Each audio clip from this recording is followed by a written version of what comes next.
Okay, now so far we have been working with a lot of output, so we are printing stuff, but sometimes in programming we need to take an input from a user, right? So let us do that, right? So how do we take an input from a user? Let's make a new file. So let's call it third.py. Let's rename it to py, right? And let's take an input from a user. How do you take an input from a user? There is this built-in function called input, right? And you can pass in a string like so. So we can say enter a value. Let's see what happens if we run this code. Right? Enter a value. It's asking for a value, and I can enter any value here and press enter, and we are doing nothing with that value, so the program is ending, right? So how do we use this value? Let's assign this to a variable, right? So whatever input we give it, that input gets stored inside of x, right? So what does the input function do? First it prints out this string, so enter a value, then it waits for an input from the user, and whatever input we give it, that is stored back into the variable we assigned it to, right? So x will store the input the user provides, and then we can print out the same input, right? Let's see if that works, right?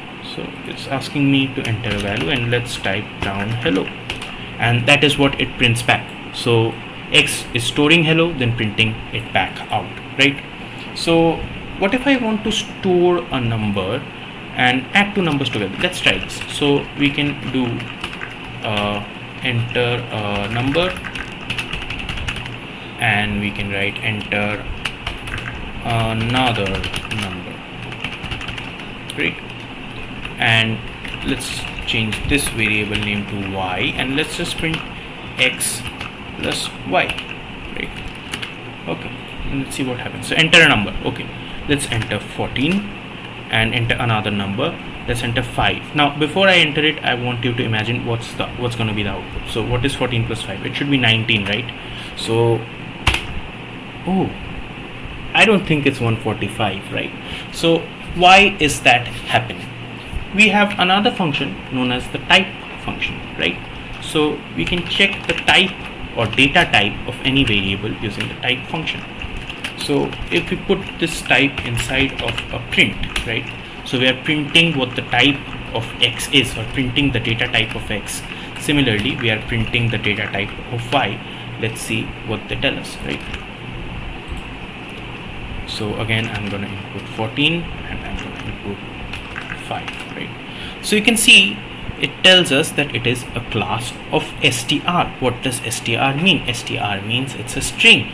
So now we can understand what is happening. So whatever input we are giving it, it's treating it as a string, right? So it's treating 14 as a string, and then it's treating 5 as a string, and then it's adding the two of them together, which is concatenating the string, and we are getting the value 145, right? So how do we fix this? To fix this, what we do is we can take this whole thing, input, and convert it into an integer. How do we convert it into an integer? We use the int function. So int, and then we wrap the whole input thing inside of this. Same for this int, and then we wrap the whole function inside of this int function. So what is happening here? Let's see.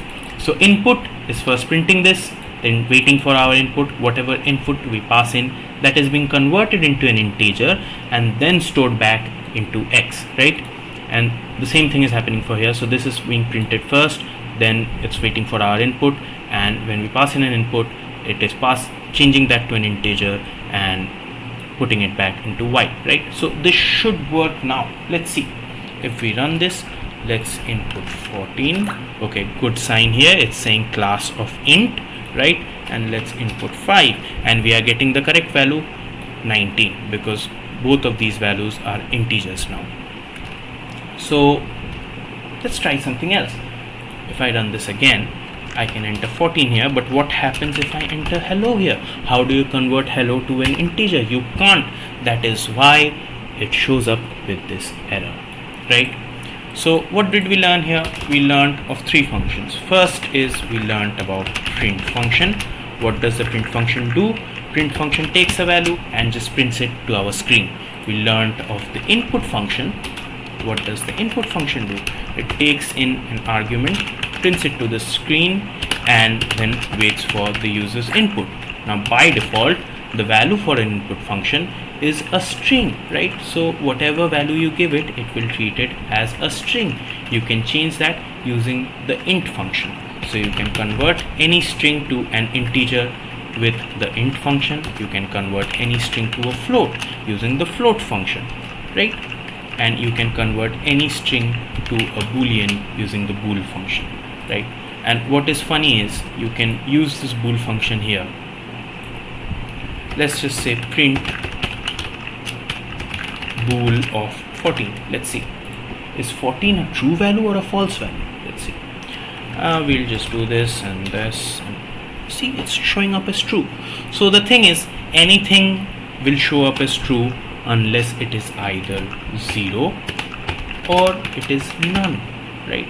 So if we put in bool of, let's say 0, again 14 5, see, it shows up as false, right?